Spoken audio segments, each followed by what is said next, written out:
제2차 세계대전 당시에 전세를 크게 뒤흔든 소련의 군 정보총국 소속 스파이가 있었는데요. 바로 리하르트 조르게라는 인물이었습니다. 조르게. 이 리하르트 조르게는요, 첩보물의 대표작으로 손꼽히는 영화 007의 원작자가 역사상 가장 위험한 스파이라고 할 만큼 뛰어난 스파이였어요. 이 조르게가 스파이로서 특히 특출난 분야가 있었는데 무엇이었을까요? 조르기. 또 뭐가 있을까요? 스파이 활동을 하려면. 언어. 맞습니다. 언어였습니다.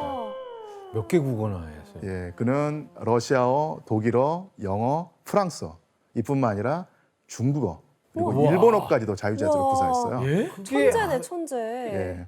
예. 조르게는 소련의 비밀 경찰 엔카베드하고 군 정보 총국의 명령을 받고 사실 일찍부터 첩보를 위해서 물밑 작업을 시작했는데요. 공부 엄청 했네. 제2차 세계대전이 발발하기 6년 전인 1933년 독일 언론사 특파원으로 신문 세탁을 해서 일본으로 향하게 됩니다. 이때부터 일본에서 주요 인사들과 꾸준히 친분을 맺으면서 동아시아의 동향을 파악해 갔죠. 특히 그 조르게는 일본 주재 독일 대사관의 장교였던 오이겐 오트 대령과 아주 절친해져서 매일 아침 식사를 함께 할 정도로 가까운 사이가 되었습니다. 심지어 조르게는 오트 대령의 아내까지 유혹을 해서 내연 관계를 맺게 됩니다. 와, 대단하다. 불륜까지 저지르면서. 조르게가 오트 대령의 신임을 얻기 위해서 공을 들인 지 5년이 지난 뒤인 1938년에 5년. 오트 대령이 독일의 일본 대사가 된 거예요. 에? 그 덕분에 조르게는 적국인 일본과 독일 양쪽의 정보에 다 접근할 수 있게 되었어요.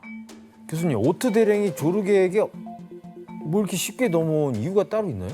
예, 바로 조르게의 가장 뛰어난 능력인 언어 재능 때문이었는데요. 그럼 말이 스파이지 그냥 사기꾼이네요? 오트 대령은 일본어를 전혀 할 줄 몰랐는데 반면 조르게는 일본어에 능통한 데다가 무려 1,000권이 넘는 일본 서적을 에? 다 독파해서 일본에 대한 아주 높은 이해도를 가지고 있었어요. 시간이 되게 많았나? 속독을 했나 봐요, 속독. 예. 그래서 조르게는 오트 대령을 여러 방면에서 도와주면서 환심을 샀죠. 대사관에서 독일로 보내는 전문까지 조르게가 오트 대령 대신에 써줬다고 합니다. 신뢰할 만하네요. 예, 결국 조르게는 오트 대령으로부터 독일 대사관의 비밀 전문을 아무런 제약 없이 열람할 수 있는 특권을 받게 되죠. 그런데 차근차근 정보를 모으고 있던 조르게는 제2차 세계대전이 일어나고 2년 뒤인 1941년에 전쟁의 판도를 바꿀 만한 엄청난 정보를 입수하게 됩니다. 판도를 바꿀 정도의 정보라고? 당시 소련은 엄청난 공경에 처해 있었죠. 1941년 6월에 히틀러가 독소 불가침 조약을 어기고 기습적으로 소련을 공격했는데 전쟁 초반 독일의 공격에 대비하지 못한 소련군이 속수무책으로 패배하고 말았던 것입니다. 그 때문에 10월에는요, 나치 독일이 소련의 수도인 모스크바 코앞까지 진격해 왔어요. 그런데 이런 급박한 상황 속에서 스탈린은 시베리아에 대규모 병력을 남겨두고 있었습니다. 왜냐하면 나치 독일의 동맹국이 일본인데 일본이 시베리아를 공격해 올 경우를 대비했던 것입니다. 이렇게 소련의 병력이 모스크바와 시베리아 양쪽으로 분산된 상황에서 조르게의 긴급한 첩보가 엔카베드를 통해서 스탈린에게 전달됩니다. 일본은 당장 소련을 침략할 의사가 없다. 그럼 시베리아에 대군을 넣을 필요가 없네요? 맞습니다. 지금 핵심을 찔렀는데요. 스탈린은 최종적으로 이 조르게의 첩보를 확신했고요. 그래서 엄청난 승부수를 띄웁니다. 시베리아에 남겨둔 18개 사단 병력 전부를 모스크바 방어에 투입했던 거예요. 그 결과로 소련은 모스크바를 지켜낼 수 있었죠. 그뿐만 아니라 단숨에 소련을 정복하려 했던 히틀러의 계획을 저지하면서 전쟁을 장기전으로 끌고 나갈 수 있었던 것입니다. 와, 아니, 그럼 어떻게 보면 그 조르게라는 스파이 덕분에 소련이 전쟁에서 승기를 잡은 거나 마찬가지겠네요. 맞습니다. 예. 정보가 제일 중요해요, 역시. 박상 기자님, 유나 씨, 뭐 엔카베드에서 저렇게 조르게처럼 유명한 스파이가 또 있을까요? 독특한 스파이인데요. 할머니 스파이로 좀 유명한 멜리타 노우드라는 그 여성 스파이가 있어요. 할머니? 열렬한 사회주의자고 그래서 소련 엔카베드의 요원이 된 사람이거든요. 영국의 비철금속협회에서 비서로 일하면서 상관이 그 원자폭탄 비밀 프로젝트의 일원이었었어요. 근데 상관이 없을 때 금고를 뒤져서 기밀 문서를 몰래 찍어서 그것을 런던에 있는 그 엔카베드 요원에게 전달하고 뭐 이런 식의 이제 첩보 스파이 행각을 벌였고요. 간도 크시다. 근데 40년이 지나도록 활동을 했고 젊었을 때부터 시작해가지고 예, 할머니 될 때까지 계속 할머니가 돼서 발각이 된 거예요. 와. 그래서 할머니 스파이. 대단한 할머니네. 그 기간 동안 영국 정부는 전혀 이 사실을 몰랐다고 해요. 와. 와, 감쪽같이 하신 거예요. 40년 동안 하셨 네. 이렇게 그 엔카베드의 첩보 활동으로 소련은 나치 독일과 히틀러를 견제하는 데 성공을 했고요. 제2차 세계대전의 승전국 반열에 오르게 됩니다. 와. 하지만 전쟁이 끝나자 연합국 사이에서 균열이 생기면서 세계는 또 한 번 급격한 변화를 맞게 됩니다. 바로 냉전 체제가 시작된 것인데요. 소련은 사회주의를, 미국은 자본주의를 표방하면서 두 나라는 전 세계 패권을 두고 팽팽한 긴장 상태를 형성하게 되죠. 그리고 본격적으로 냉전이 시작되자 소련은 자본주의 국가들에 대항해서 사회주의를 전파하고 또 사회주의를 수호하는 데 총력을 기울이게 됩니다. 이때 주목할 곳이 있는데요. 어디였을까요? 바로 동유럽이었습니다. 이에 그 자본주의 진영을 대표하는 미국과 영국이 가만 있을 리가 없었겠죠. 두 나라는 동유럽의 사회주의화를 막기 위해서 은밀한 활동을 펼쳐나갑니다. 하지만 엔카베드의 안테나로 활동한 스파이들에 가로막혀서 이 서방 측의 첩보 활동이 쉽지 않았죠. 대체 미국과 영국을 막아선 이들의 정체는 누구였을까요? 바로 희대의 스파이로 불리는 케임브리지 5인조입니다.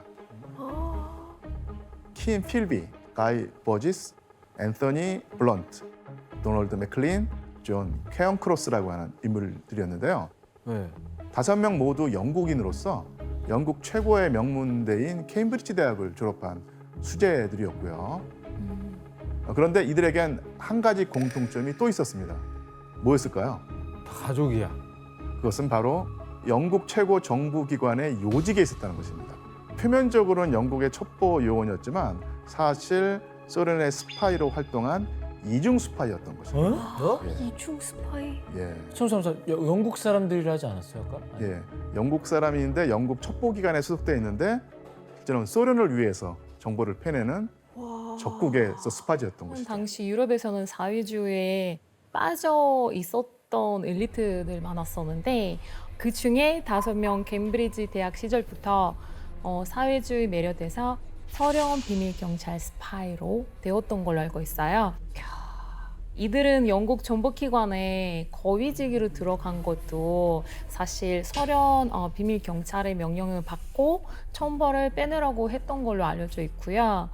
평소에 얼마나 치밀했냐면 의심을 피하려고 일부러 사회주의라든가 스탈린에 대해서 엄청 비판하고 되게 안 좋은 내용으로 말하고 다녔대요. 와, 훌륭한데? 그런데 이 케임브리지 5인조 중에서도 특히 주목해야 할 사람이 바로 킴 필비입니다. 이 킴 필비는 영국 첩보기관인 MI6에서 일하면서 영국의 기밀 정보를 런던 주재 소련 대사관 직원으로 위장해 있던 엔카베드 요원에게 넘겼습니다.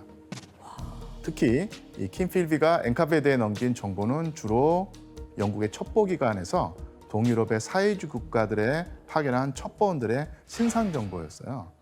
그래서 이 정보 덕분에 엔카베드는 수많은 영국 첩보원들의 소재를 파악해서 암살할 수 있었습니다. 그럼 영국이 손해를 엄청 보는데 그냥 사회주의 하나로 그냥 그런 스파이 짓을 하는 거예요? 그렇죠. 교수님, 근데 아무리 이게 첩보기관에서 이렇게 활동을 한다고 해도 이게 부서마다 보안이 굉장히 철저할 거란 말이죠. 근데 킴 필비는 뭐 정보 어떻게 모은 거예요? 예, 킴 필비가 첩보원들의 신상 정보가 담긴 기밀 문서를 얻는 방법은요 아주 의외로 간단했습니다. 일단 기밀문서 관리 담당 직원한테 술을 자주 사주면서 친분을 쌓았고요. 술이 문제야. 그 덕분에 기밀 문서들을 집에서 보겠다면서 가지고 나갈 수 있었던 것이죠. 그렇다면 그 기밀 문서들을 어떻게 엔카베데 요원에게 전달했을까요? 복사했겠죠. 뭐. 예, 그때 복사기가 없었습니다. 없다고요? 예, 복사기가 없었습니다. 사진으로 찍어요. 예, 바로 킴필비의 집에 와 있던 엔카베데 요원이 이 기밀 문서의 사진을 찍어가는 방식이었죠. 그리고 다음 날 킴필비는 아무 일도 없었다는 듯 문서들을 바로 제자리에 가져다 놨는데 이때까지만 해도 MI6의 보안이 아주 허술했기 때문에 가능했던 일이었죠. 이렇게 엔카베데가 자본주의 진영의 공작을 막아내면서 동유럽에서 사회주의 체제를 구축하고 있을 때 1953년에 소련 비밀 경찰에 또 엄청난 변화가 찾아오는 사건이 일어납니다. 과연 무슨 일이었을까요? 그래서 많이 들어본 연도인데. 바로 스탈린이 사망한 것입니다. 그리고 이제 스탈린의 뒤를 이어서 니키타 후르쇼프가 소련 최고 권력자 자리에 오르게 되는데요. 정부 요직에서 일하는 동안 스탈린의 신임을 얻었죠. 야, 이런 후르쇼프가 권력을 장악한 뒤에 가장 우선순위에 둔 일이 무엇이었을까요? 비밀 경찰 조직을 개편하나요? 맞습니다. 바로 후르쇼프는 스탈린의 사냥개 역할을 했던 엔카베드를 해체해버립니다. 아예 해체했군요. 그리고 1954년에 자기에게 충성할 비밀 경찰 조직을 또 새롭게 개편하죠. 이제 새로운 사냥개들을 키우는 거죠. 예, 여러분도 한 번쯤 들어봤을 이름일 텐데 무엇이었을까요? 맥주? 이제 나오는구나. 예, 맞습니다. 바로 KGB입니다. 아. 크레물린의 검은 손이라는 별칭으로 불리기도 했죠. 드디어 나오네요. KGB.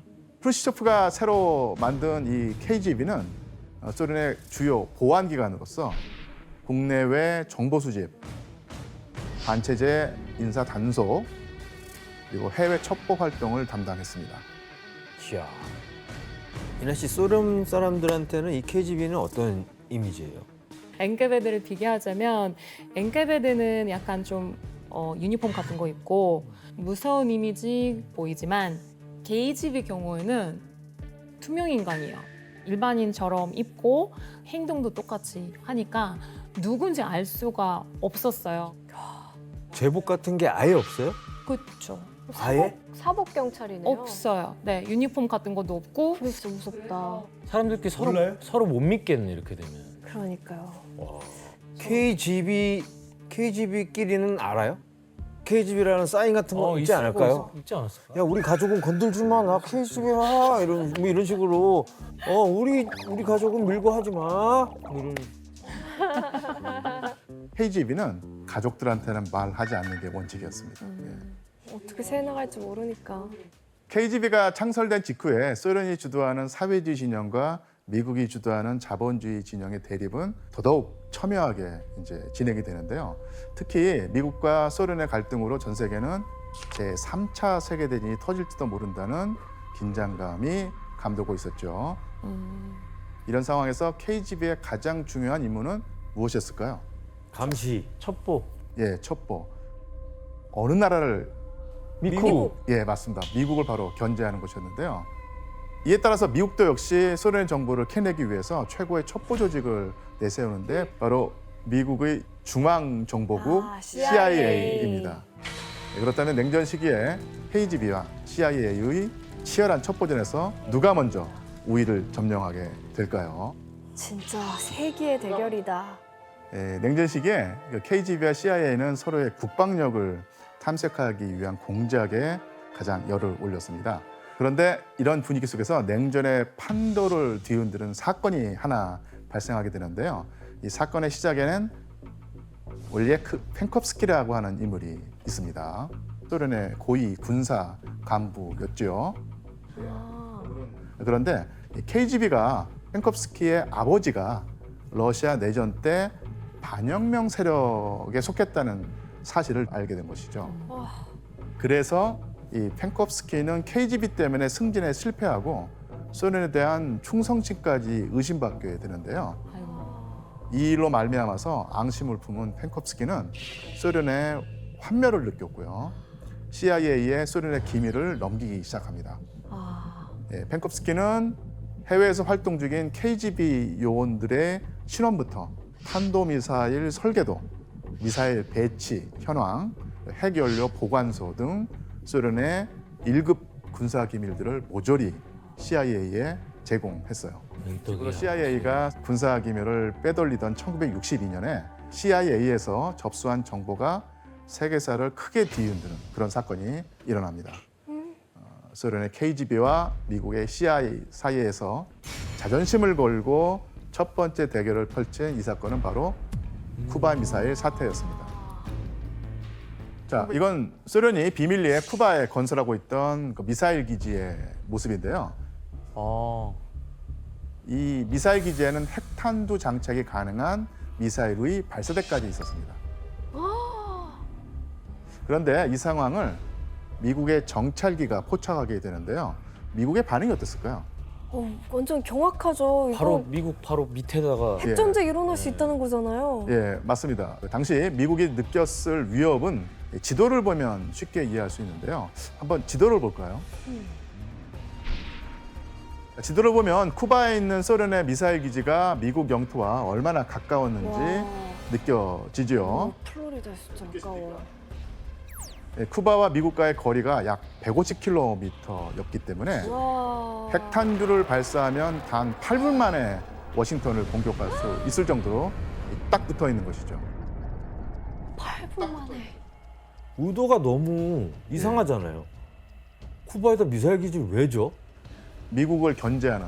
그러니까요. 너무 보이잖아요. 예. 저기서 미사일 쏘면 끝이죠, 정말. 그냥 그렇죠. 저거는 그냥 미국을 위한 기지잖아요. 그치, 미국을 겨냥한 거죠, 완전. 바로 도발 아닌가 그냥? 도발이죠. 그래서 미국은 소련이 쿠바 미사일 기지 건설을 강행한다면 아예 쿠바를 침공할 각오까지 한 상황이었어요. 야. 그래야지 뭐 어떻게 저거? 예, 그래서 미국 정부는 쿠바를 봉쇄하고 대규모의 군 병력을 소집하기까지 합니다. 예, 심지어는 핵탄두 미사일 탑재를 해놓고 비상대기 명령을 내리기도 했죠. 진짜 핵전쟁 일보 직전이야. 당시 분위기를 느낄 수 있는 사진을 한번 보겠습니다. 자, 이 사진은 어떤 상황으로 보이나요? 아니 배하고 같이 나란히 가고 있는 거야? 아니면 저 비행기를 실은 배는 비행기가 아닌 배에 것 같아요. 꽂혀 있는 거예요, 뭐. 저 배가 폭격기가 가득 담긴 상자를 싣고 쿠바 해상을 지나가는 소련 화물선입니다. 그리고 그 위에 바짝 붙어서 정찰 비행을 하는 것은 바로 미국 공군의 전투기인데요. 아 서로 다른 아 야, 그냥 바로 저게 공격할 수 정찰이에요? 있네. 저게 정찰이에요? 대놓고 저렇게 하는 게 정찰이라고? 아 해봐 이건데 뭐해? 맞아. 이거잖아. 니네 뭐해? 이건데? 예, 소련의 공격 무기가 쿠바에 전달되지 않도록 미국 공군이 견제하는 상황이었죠. 와. 이렇게 미국과 소련이 당장 전쟁을 시작해도 이상하지 않을 상황에서 스파이였던 펜콥스키를 통해서 중요한 정보를 입수하게 됩니다. 뭐죠? 바로 쿠바 미사일 기지의 실상이었습니다. 아. CIA가 이전까지 소련에서 개발한 미사일들이 설계한 만큼의 사정거리까지 도달하는데 성공한 적이 없다는 사실을 알게 된 것이죠. 아. 그리고 쿠바 미사일 기지에서 그 연료 공급이 원활하지 않아서 이 운용에 큰 어려움을 겪고 있다는 정보도 얻어냈습니다. 그럼 생각보다 위협적이지 않다는 거네요? 실제로는 기술력이 많이 딸렸다. 예. 펜콥스키의 정보를 바탕으로 해서 케네디는 소련과 협상을 택합니다. 아. 소련의 후르쇼프가 미국이 그 튀르키예에 배치해둔 중거리 미사일을 철수하면 소련도 쿠바에서 미사일 기지를 철수하겠다고 제안을 했던 것이고 받아들인 것이죠. 와. 이때 CIA가 소련의 그 미사일 전력 실상을 확보하지 못했다면 오히려 미국은 소련을 견제해서 치명적인 핵전쟁을 시작했을 수 있습니다. 와.